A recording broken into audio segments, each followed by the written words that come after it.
الحمد لله والصلاة والسلام على رسول الله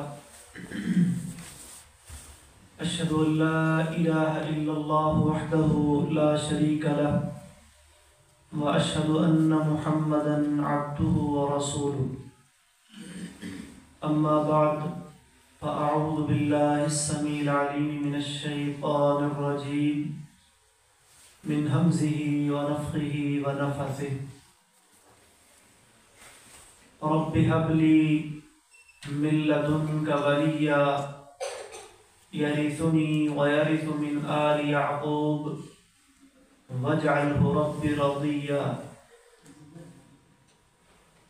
عن أبي هريرة رضي الله تعالى عنه قال قال رسول الله صلى الله عليه وآله وسلم كل مولود يولد على الفطرة فأبواه يهودانه أو ينصرانه أو يمجسانه.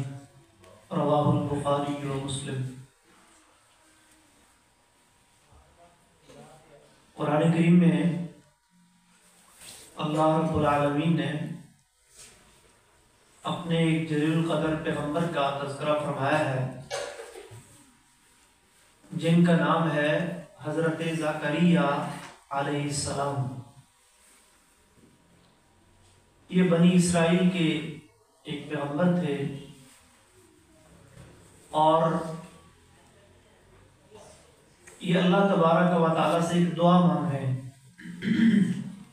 پہلے اپنی عاجزی اپنی کمزوری اس کا اظہار کیا.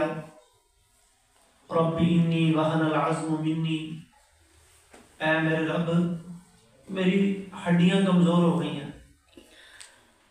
واشتعل الرأس شیبا، اور میرا سر بڑھاپے کی وجہ سے سفید ہو گیا ہے. ولم اکن بدعائک رب شقیا، اور میں ابھی بھی تجھ سے مانگنے میں بے نصیب نہیں ہوا، تجھ سے مانگتے مانگتے تھکا نہیں، تجھ سے نا امید نہیں ہوا. اور پھر ایک خدشے کا اظہار کیا، انی خفت الموالیہ من ورائی، کہ مجھے اپنے بعد، کیونکہ بڑھاپا ایک علامت ہوتی ہے، نشانی ہوتی ہے کہ انسان اس دنیا سے جانے والا ہے، اس کا وقت قریب آنے والا ہے. جیسا کہ اللہ تعالیٰ قرآن مجید میں فرماتے ہیں اولم نعمرکم ما یتذکر فیہ من تذکر وجاءکم النذیر، اور کیا ہم نے تمہیں اتنی عمر نہیں دی جس میں ایک نصیحت پکڑنے والا، نصیحت حاصل کرنے والا نصیحت حاصل کر سکتا ہے، اور تمہارے پاس ڈرانے والا بھی آیا. یہ ڈرانے والا کون ہے؟ اہل علم نے اس کی مختلف تفسیرات بیان کی ہیں، جن میں سے ایک تفسیر یہ بھی ہے کہ اس سے مراد بڑھاپا ہے، اس سے مراد بڑھاپے کے آثار ہیں. اور نبی کریم صلی اللہ علیہ وسلم نے یہ بھی فرمایا کہ اعمار امتی ما بین 60 الی 70، میری امت کی جو عمریں ہیں وہ 60 سے 70 کے درمیان ہیں. وَأَقَلُّهُمْ مَنْ يَجُوزُ ذَلِكَ، اور بہت کم افراد ہوں گے جو 70 کی دہائی کو عبور کریں گے. اور نبی علیہ السلام کے بھی فرمان ہے کہ جس بندے کو اللہ رب العالمین نے 60 سال کی زندگی دے دی، جس بندے کو اللہ تبارک و تعالی نے 60 سالہ زندگی عطا فرما دی، اب اس کے پاس کوئی عذر باقی نہیں رہ جاتا. وہ یہ نہیں کہہ سکتا اللہ تو نے مجھے عمر کم عطا کی ہے.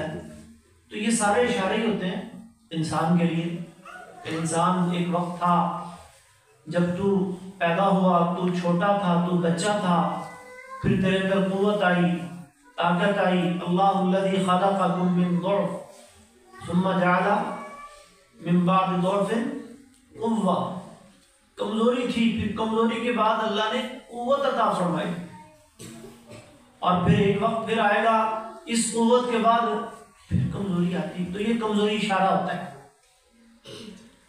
تو یہ اللہ تبارک و تعالیٰ، اور یہ اشارے بھی کسی کسی کو ملتے ہیں، ضرور نہیں کہ انسان 60-70 تک جائے.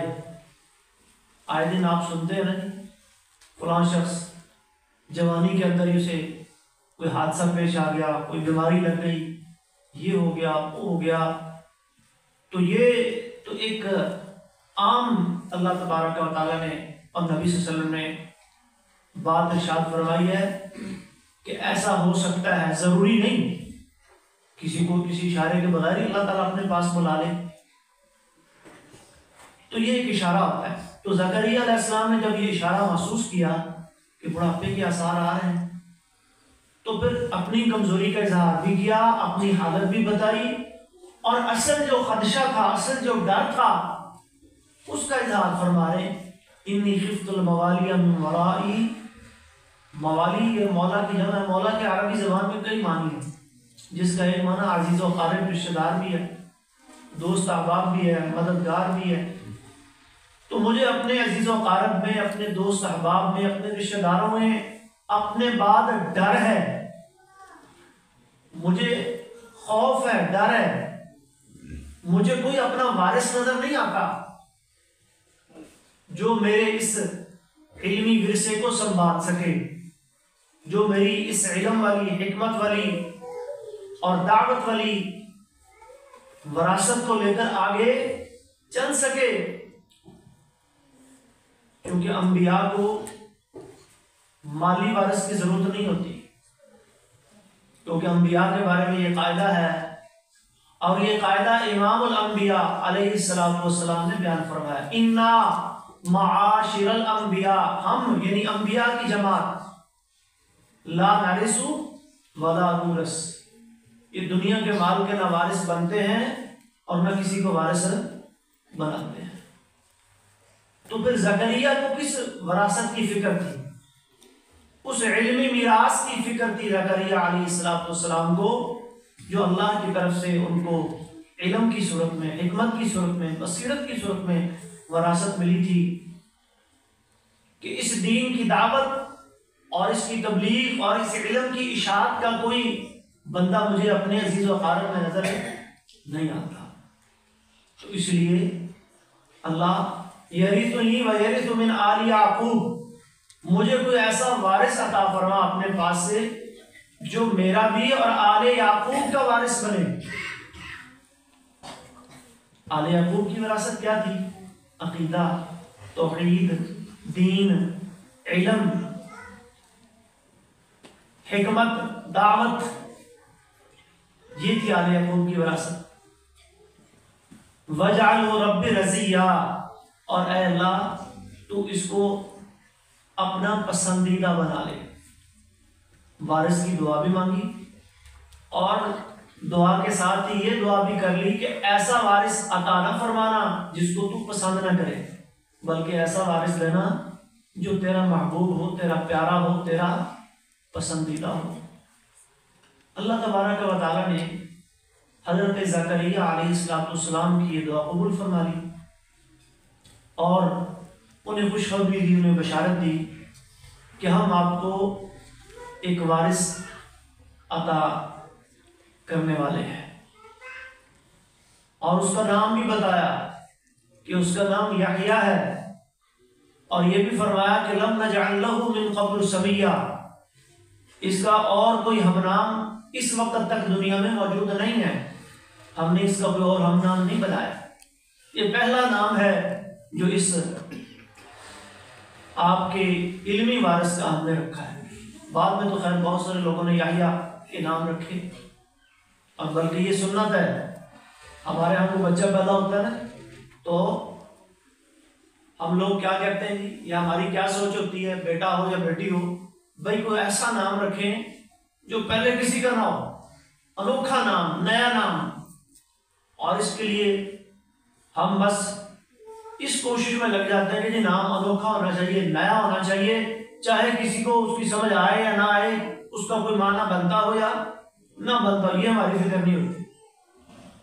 حالانکہ حدیث مبارکہ میں آتا ہے کہ یہ صرف ہمارے دین میں ہی نہیں بلکہ پہلے نبیوں کی بھی شریعتوں میں، پہلے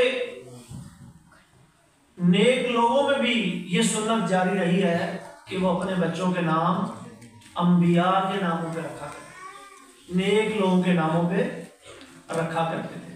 اسی صورت میں ایک آیت آتی ہے جس میں اللہ تبارک و تعالیٰ نے حضرت مریم علیہ السلام کو یا اخت ہارون کہہ کے بلایا۔ تو جب یہ آیت اتری نا تو کچھ عیسائی نصرانی لوگوں نے اعتراض کر دیا کہ ہارون اور مریم کا زمانہ تو ایک نہیں ہے، ہارون بہت پہلے کے ہیں، موسیٰ علیہ السلام کے زمانے کے ہیں، اور مریم بہت بعد کی ہیں۔ تو قرآن مجید کے اندر یہ ایک تاریخی غلطی پائی گئی ہے کہ قرآن نے مریم کو ہارون کا کیا بنا دیا؟ بھائی بنا دیا۔ یہ تو قرآن اللہ کا کلام تو نہیں ہو سکتا، انہوں نے ایک اعتراض کر دیا۔ نبی صلی اللہ علیہ وسلم نے ابو موسیٰ اشعری رضی اللہ تعالیٰ عنہ اس اعتراض کو اللہ کے نبی کے پاس لانے والے، اور پھر جب آپ کے سامنے رکھا تو پھر آپ نے اس کا جواب دیتے ہوئے یہ بات ارشاد فرمائی کہ یہ جو مریم کے بھائی ہارون ہیں یہ وہ نہیں ہے جو موسیٰ کے بھائی ہارون تھے۔ اصل بات یہ ہے کہ پہلے لوگ بھی اپنے بچوں کے نام انبیاء اور صالحین کے ناموں پر رکھا کرتے تھے۔ تو اللہ نے مریم علیہ السلام کو بھی ایک بھائی عطا فرمایا تھا اور ان کا نام بھی ہارون تھا۔ تو یہ قرآن کی تاریخی غلطی نہیں ہے، جامع ترمذی میں روایت آتی ہے۔ تو ہمیں بھی کوشش کرنی چاہیے، بچوں کے والدین بھی بیٹھے ہیں کہ اللہ تبارک و تعالیٰ اگر کوئی اولاد عطا فرمائے، بیٹا ہو یا بیٹی، تو اس کا نام انبیاء کرام اور پھر صحابہ کرام اور صحابیات رضی اللہ عنہم اجمعین ان کے ناموں پر رکھنے کی ہم کوشش کیا کریں۔ نئے سے نئے نام ڈھونڈنے کی فکر میں کہیں کوئی ایسا نام تجویز نہ کر بیٹھیں جس کا معنی اور مفہوم غلط ہو، یا کسی غیر مسلم قوم کی کوئی عکاسی کرتا ہو نام۔ اب ہمارے مسلمانوں میں آکاش نام پایا جاتا ہے، حالانکہ یہ ہندو نام ہے۔ بہت سارے ایسے نام ہمارے ہاں ایسے پائے جاتے ہیں جن میں ہندو مذہب کی، سکھ مذہب کی، کرسچینٹی کی یا دیگر مذاہب کی جو ہے وہ جھلک نظر آتی ہے۔ اللہ نے ہمیں دین اسلام بطور دین عطا فرمایا ہے، وہ ایک مکمل ضابطہ حیات ہے۔ تو ہمیں اپنے بچوں کے نام رکھنے میں بھی دین کو ہی بنیاد بنانا چاہیے، اور پھر اس کا بچوں کی زندگی پہ اثر بھی ہوتا ہے، بچوں کی زندگی کے اس کے اوپر اثرات بھی پائے جاتے ہیں۔ نبی صلی اللہ علیہ وسلم کے پاس جب کوئی اس ایسے نام کا بندہ آتا کہ اس کا نام غلط ہوتا، اللہ کے نبی نام بدل دیتے، بڑے بندے کا بھی نام آپ بدل دیتے ہیں۔ تو عزیز طلباء و طالبات اور قابل صد احترام بزرگوں، نوجوان ساتھیوں، یہ اللہ کا دین انبیاء کرام علیہم السلام کے ذریعے ایسے ہی دعوت، تبلیغ، تعلیم اور تعلم کے ذریعے ہم تک پہنچا، اور یہ جو دین کا علم ہے یہ انبیاء کی وراثت ہے۔ کس کی وراثت ہے؟ انبیاء کی وراثت۔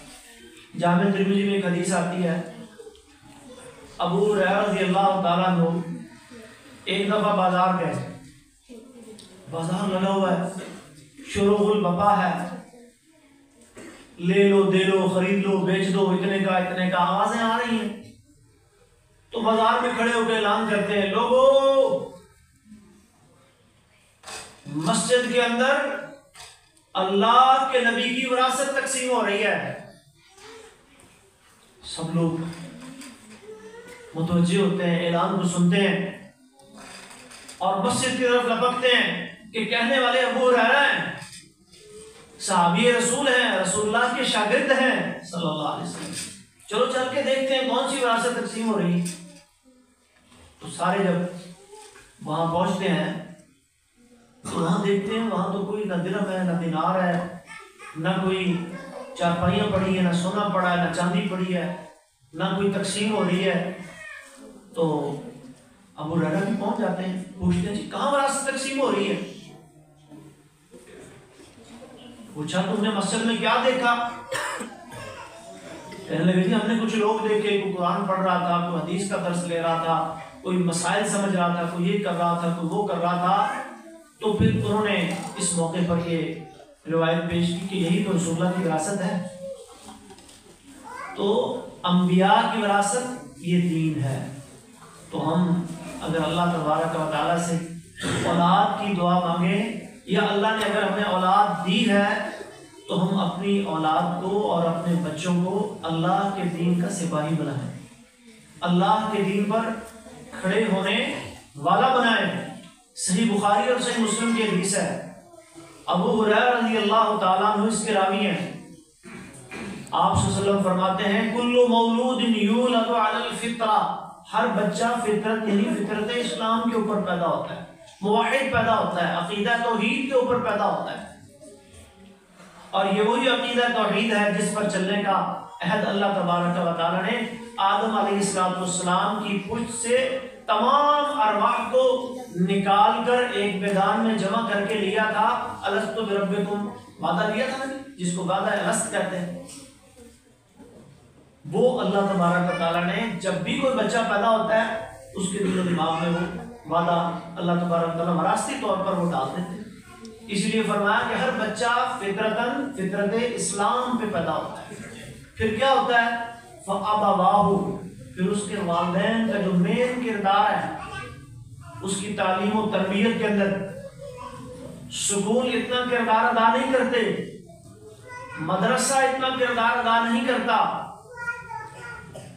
اور اساتذہ اتنا کردار ادا نہیں کرتے جتنا کردار انسان کے بچے کے والدین کا ہوتا ہے۔ یہ میں نہیں کہہ رہا، جناب محمد رسول اللہ صلی اللہ علیہ وسلم کا فرمان ہے فَأَبَوَاهُ، پھر یہ اس کے والدین ہوتے ہیں یُحَوِّدَانِهِ، جو یا تو اپنے بچے کو یہودی بنا دیتے ہیں، او یُنَصِّرَانِهِ، یا اسے نصرانی بنا دیتے ہیں، او یُمَجِّسَانِهِ، یا پھر اسے مجوسی، آتش پرست، بت پرست بنا دیتے ہیں۔ یہ کام پھر والدین کرتے ہیں، یا پھر موحد بنا دیتے ہیں، عقیدہ توحید کے اوپر کھڑا ہونے والا، توحید کو سمجھنے والا، دین کو سمجھنے والا اور دین کے اوپر چلنے والا بنا دیتے ہیں۔ اور یہی وہ بہترین اولاد ہے جس کے بارے میں نبی کریم صلی اللہ علیہ وسلم نے فرمایا، صحیح مسلم کی حدیث ہے، اذا مات الانسان، جب انسان فوت ہو جاتا ہے، انقطع عنہ عملہ، تو عمل کا سلسلہ کیا ہوتا ہے؟ منقطع، الا من ثلاث، سوائے 3 عملوں کے۔ 3 عمل ایسے ہیں مرنے کے بعد ان کا ثواب ختم نہیں ہوتا، ان کا اجر ملنا بندے کو ختم نہیں ہوتا۔ وہ 3 کام کون سے ہیں؟ من صدقۃ جاریہ، فرمایا ایک تو صدقہ جاریہ ہے، کوئی ایسا صدقہ جو انسان اپنی زندگی میں کر گیا اور وہ جاری و ساری ہے، جب تک وہ جاری و ساری رہے گا بندے کو اس کا اجر اور ثواب ملتا رہے گا، خواہ وہ دنیا سے چلا بھی جائے۔ دوسرا صدقہ، دوسرا عمل فرمایا او علم ينتفع به، علم کی بات جس سے فائدہ اٹھایا جاتا ہے۔ اور ضروری نہیں آپ کوئی بہت بڑے عالم یا بہت بڑے اسکالر یا مدرس یا مبلغ یا داعی ہیں تو آپ اس اجر اور ثواب کو حاصل کر سکتے ہیں۔ نبی کریم صلی اللہ علیہ وسلم نے فرمایا بلغوا عنی ولو آیا، اگر میری طرف سے ایک آیت بھی تم تک آئی ہے تو تم اسے آگے پہنچاؤ۔ نزل اللہ امرأن، سنن نبی داؤد میں حدیث آتی ہے، اللہ اس انسان کا چہرہ تر و تازہ رکھے، بارونق بنائے۔ سمع منا حدیثا شیئا، ایک روایت کے الفاظ ہے حدیث، ایک حدیث سنی، ایک بات سنی، فحفظہ، اس کو یاد کیا، فوعاہ، اسے یاد رکھا، فبلغہ کما سمعہ، اور پھر جیسے سنا تھا ویسے آگے پہنچا دیا۔ اللہ اس انسان کو خوش و خرم رکھے، تر و تازہ رکھے، رحم اللہ، ایک حدیث میں رحمت کے الفاظ ہے، اللہ اس پر رحم فرمائے. ایک حدیث سن کے آگے پہنچانے والا، ایک آیت سن کے آگے پہنچانے والا بھی اس اجر کا مستحق بن سکتا ہے. پتہ نہیں وہ آیت، وہ حدیث جو آپ نے سنی، سمجھی، یاد کی، آگے پہنچائی، وہ آپ سے سیکھنے والا، آپ سے سننے والا کتنے بندوں تک پہنچائے گا. اور یہ فرمان بھی ذہن میں رکھیں، من دل علی خیر فلہ مثل اجر فاعلہ. صحیح بخاری کی حدیث ہے کہ جس نے کسی خیر والے کام کی طرف رہنمائی کی تو اس کو بھی کرنے والے کے برابر ہی اجر اور ثواب ملتا ہے. اور تیسرا کام محترم بھائیوں جس کا اجر اور ثواب انسان کو مرنے کے بعد بھی ملتا ہے، او ولد صالح یدعو لہ، نیک اولاد جو اس کے لیے دعا کرتی ہے. اور سنن ابن ماجہ کی حدیث ہے، اسی پہ میں اپنی بات کو ختم کرتا ہوں کیونکہ ماشاءاللہ ہمارے طلباء منتظر ہیں اس بات کے کہ آج ان کے نتائج کا اعلان کیا جائے اور ان میں سے جو پوزیشنیں رہیں گی انشاءاللہ ان کو انعامات سے نوازا جائے. اور سب سے بڑا انعام جو اللہ کے ہاں آپ کا اور آپ کے والدین کی محنت کا اجر ثابت ہو گیا نا انشاءاللہ، وہ کبھی بھی ضائع نہیں ہوگا.